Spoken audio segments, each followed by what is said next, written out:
જય શ્રી કૃષ્ણ. આપણો ટ્રેનિંગનો એક ફર્સ્ટ પાર્ટ છે, જેમાં આપણે આપણી જોડે જે ડિવાઇસ છે એના વિશે ટેકનિકલી માહિતી આપશું. પહેલાં તો આપણે આને મશીન નહીં કહીએ, એક ડિવાઇસ કહીશું, હેલ્થ ડિવાઇસ, જેના આપણે ઓથોરાઇઝ ડીલર છીએ, સેલ્સ સર્વિસ બંનેના. એનું નામ છે બોડીફાઈ ફૂટ મસાજર. એમાં બેઝિકલી બે ટેકનોલોજી, એક EMS અને ટેન્સ, ત્રીજી છે એક્યુપ્રેશર. EMS ટેકનોલોજી શું છે એના વિશે જાણીએ આપણે.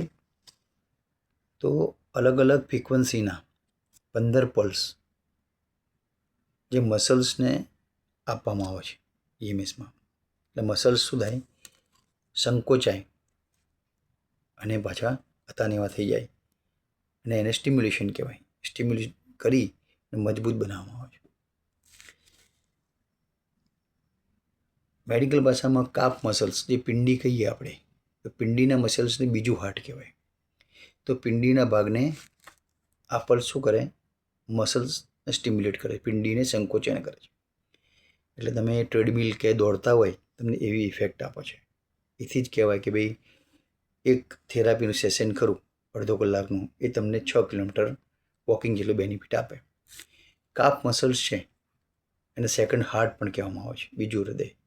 તો કાફ મસલ્સને આ મસાજ આપે છે અને પગની અંદર જે લોહી ભરાયેલું હોય એને શુદ્ધ કરી, નસોના વાલ ખોલી અને એ બ્લડને મગજ સુધી પહોંચાડવાનું કામ કરે છે.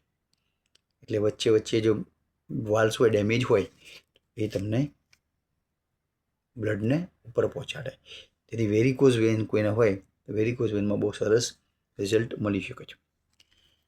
બીજું કામ શું છે, તો બીજું કામ એ છે કે લોહી જે છે એ શુદ્ધ થઈ અને ઉપર ચડે છે. એટલે કે એની અંદર એક્સેસ શુગર હોય, વધારાનું જે ડાયાબિટીસ હોય, કોલેસ્ટ્રોલ હોય, તો બીજા ઝેરી તત્વો હોય. આજે આપણે ખોરાક ખાઈએ છીએ તો બધા બહુ ટોક્સિન્સ લઈએ છીએ, એ ટોક્સિન્સ બધા લોહીમાં પડે.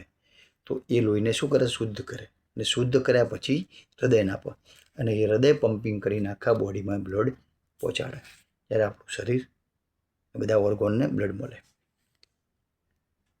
બીજું કામ એ થાય, જ્યારે તમે EMS થેરાપી લો ત્યારે એ કાફ મસલ્સ એ સેકન્ડ હાર્ટ છે, તો બ્લડ ઉપર પહોંચાડે એટલે મેઇન હાર્ટને એ શું કરે, હેલ્પ કરે છે. એટલે આપણા હૃદયને લોડ ઓછો પડે.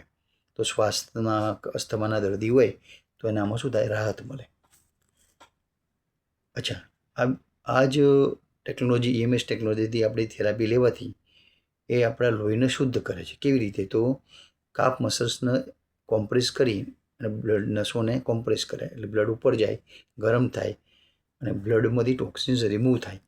એટલે એ અલ્ટિમેટલી કિડનીને બી હેલ્પ કરે છે. જે કિડનીને લોડ પડવો જોઈએ લો સુધીનું, એ શું કરે, કિડની પહેલાં જ બ્લડ થોડું શુદ્ધ થઈ જાય તો કિડનીને પણ મદદ કરે છે. અચ્છા, ત્રીજી વસ્તુ, શરીરની અંદર કોઈ બ્લોકેજ હોય તો લોહી કોમ્પ્રેસને જ્યારે ઉપર ચડે ત્યારે એ નાનું મોટું બ્લોકેજ પણ રિમૂવ કરે છે. કોલેસ્ટ્રોલના બ્લોકેજ પણ એ રિમૂવ કરે છે. આ થેરાપી, EMS થેરાપી બધાને આપી શકાય, 12 વર્ષથી દરેક મોટાને. અને એ થેરાપીથી બેઝિક શું ફાયદા થાય, તો પહેલાં તો તમારી ડાયજેસ્ટિવ સિસ્ટમ ઇમ્પ્રૂવ થાય, પાચન શક્તિ, તમને ગેસ, એસિડિટી, કબજિયાત હોય તો એ સોલ્યુશન થઈ જાય. મોટો ફાયદો વેટ લોસનો થાય. આપણી થેરાપીમાં તમે જોયું હશે, બધાને 1-2 કિલો 500 ગ્રામ વજન ઘટે છે. તો શું થાય, વેટ લોસ થાય. ત્રીજું કે દરેક ટાઈપના ક્રોનિક પેઇનમાં મટાડો થાય. પેઇન શું થાય, પેઇન કોઈ પણ બ્લોકેજ ઓફ બ્લડ હોય, કોઈ જગ્યાએ બ્લડ તમારું બ્લોકેજ થતું હોય તો તમને એમાં પેઇન થતું હોય. તો બ્લોકેજ ઓફ બ્લડના કેસીસમાં આ બ્લોકેજ દૂર કરીને બ્લડને સ્મૂથ રન કરે, એટલે તમને કોઈ પણ ટીચણના, કમરના કે પછી કપાના કે કોઈ પણ મસલ્સ રિલેટેડ જે પેઇન હોય બધામાં તમને રિલીફ મળે છે. અને સારામાં સારું રિઝલ્ટ વેરિકોઝ વેનમાં મળે છે. આ આપણી EMS ટેકનોલોજી વાત કરી. બીજી ટેકનોલોજી છે એ ટેન્સ છે. EMS એ મસલ્સને સ્ટિમ્યુલેટ કરે, મસલ્સની અંદર પલ્સ જાય. જ્યારે ટેન્સ છે એ શું થાય, તો લો વોલ્ટેજ પલ્સ છે 15 ટાઈપના, જે મેડિકલ સાયન્સે એપ્રૂવ કરેલા છે. એ પલ્સ નસની અંદર, નર્વ સિસ્ટમની અંદર એન્ટર થાય. આ નસોની અંદર એન્ટર થાય તો શું કામ કરે, તો નસની અંદર એન્ટર થાય તો આપણા શરીરને જેમ બ્લડની જરૂર છે, શુદ્ધ બ્લડની, એમ એને ઇલેક્ટ્રિકલ સિગ્નલની બી જરૂર છે. પિચ્યુટરી ગ્રંથિ છે, જે ત્રીજું નેત્ર કહીએ એની પાછળ અહીંયા પિચ્યુટરી ગ્રંથિ હોય, ત્યાંથી બધા સિગ્નલ્સ રિલીઝ થાય, હોર્મોન્સ રિલીઝ થાય. એ હોર્મોન્સ સિગ્નલ્સ રિલીઝ થાય એ પ્રમાણે એના આપણા ઓર્ગન્સના સિગ્નલ મળે, એ પ્રમાણે વર્કિંગ થાય. હવે કોઈ ઘટના એવી બની હોય કે કોઈ ગંભીર ઈજા થઈ હોય અથવા મોટો સ્ટ્રેસ, આપણે વધુ પડતી દવાઓ લીધી હોય, ટેન્શન હોય કે એવા કોઈ પણ બહારના બેક્ટેરિયા એટેક કરે, તો સ્પાઇનલ કોડ જે કરોડરજ્જુ છે એ ડેમેજ થઈ ગયું હોય, તો એવા કેસમાં સિગ્નલ લોસીસ થઈ જાય, સિગ્નલ મંદ પડી જાય. તો એ અંગને શું થાય, લકવો બી પડી શકે, એવા અંગો નિષ્ક્રિય બી બની શકે, એવા અંગોનો પાર્કિન્સન્સ બી થાય, અને અલગ અલગ ગ્રંથિબીજ બીમારીઓ થાય, જેમાં તમે સુગર કહી શકો, સાયટિકા કહી શકો, થાઇરોઇડ કહી શકો, અને પેરાલિસિસ છે, પાર્કિન્સન્સ છે, આ બધા આર્થરાઇટિસ કહી શકીએ. આ બધી બીમારીઓ સિગ્નલ લોસના કારણે બને. હવે આ ટેકનોલોજી કઈ રીતે કામ કરે કે તમે જ્યારે પગ મારફત, હાથ મારફત ટેન્સના પલ્સ લો છો, ત્યારે એ પલ્સ સર્વાઇકલ થ્રુ અને સ્પાઇનલ કોડ થ્રુ એ સિગ્નલ્સને એક્ટિવ કરે છે, જે સિગ્નલ લોસ હોય, અને ફરીથી એ ઓર્ગનને મગજ જોડે કનેક્ટિવિટી વધારી દે છે. હોર્મોન્સ ઇનબેલેન્સ હોય તો હોર્મોન્સ તમને એ હોર્મોન્સમાં એ તમને હેલ્પ કરે છે. એટલે સિગ્નલ્સ મજબૂત થાય એટલે શું થાય, એ ઓર્ગન એક્ટિવ થાય. એટલે ટેન્સમાં થેરાપી આપવાથી મેઇન ડાયાબિટીસના પેશન્ટને, સાયટિકાના પેશન્ટને, પછી થાઇરોઇડના પેશન્ટને, આર્થરાઇટિસના પેશન્ટને, પાર્કિન્સન્સ અને પેરાલિસિસ, એવી બીજી સિવાય ઘણી બધી બીમારી છે, વર્ટિગોસ, જે એ નસની રિલેટેડ છે, એ બધામાં તમને સારી રાહત મળે. એટલે આ વાત થઈ EMS અને ટેન્સ. અને થર્ડ વન, ત્રીજી ટેકનોલોજી છે એક્યુપ્રેશર. વર્ષો જૂની, 5000 વર્ષો જૂની એક્યુપ્રેશરની પદ્ધતિ છે આપણી, જેમાં હાથ અને પગના મેરિડિયન પોઈન્ટ્સ આપેલા હોય છે. ફોર એક્ઝામ્પલ, અહીંયા પેન્ક્રિયાસ માટે હોય, અમુક હાર્ટના પોઈન્ટ હોય, અમુક મગજ યાદશક્તિના પોઈન્ટ હોય, આવા ઘણા બધા મલ્ટિપલ મેરિડિયન પોઈન્ટ્સ છે, પણ આપણને પ્રોપર નોલેજ નથી.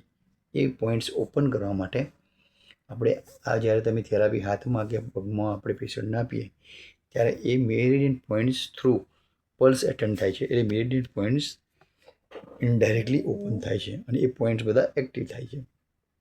એક્ટિવ થવાથી જે તે ઓર્ગન છે એને પ્રોપર બ્લડ પહોંચે છે, અને એ ઓર્ગન રિફોર્મ થાય છે. એટલે તમે દરેક ઓર્ગનને રિફોર્મ કરી શકો. આમ 3 ટેકનોલોજી છે, ટેન્સ, EMS અને એક્યુપ્રેશર. આપણે 4000 ઉપર થેરાપી આપી, 350થી વધારે રિઝલ્ટ છે. એમાં ઘણા બધા રિઝલ્ટ છે મલ્ટિપલ ટાઈપના. તો સ્ટડી કરો, અને બેઝિક આ આપણા ડિવાઇસ છે જે ઇલેક્ટ્રિકલ પલ્સ ઉપર કામ કરે છે, એ બહુ જ સેફ છે, ગવર્મેન્ટ એપ્રુવડ છે, મેડિકલ એસોસિએશન એપ્રુવડ છે, બધા બીજા ઘણા લાઇસન્સ છે, જેમાં એને પર ટ્રીટમેન્ટ લેવાથી કરંટ ના લાગે, એ મશીન બ્લાસ્ટ ના થાય, એ મશીન એન્વાયરમેન્ટને નુકસાન નથી કરતું, એવા સર્ટિફિકેશનો, એમાંથી કોઈ હેવી રેડિયેશન નથી નીકળતું, આ બધા સર્ટિફિકેટો અવેલેબલ છે. એટલે એક મશીન વિશેની માહિતી હતી, તેમને ખાસ ખબર હોવી જોઈએ કે આપણું મશીન કઈ ટેકનોલોજી પર કામ કરે છે. Thank you very much.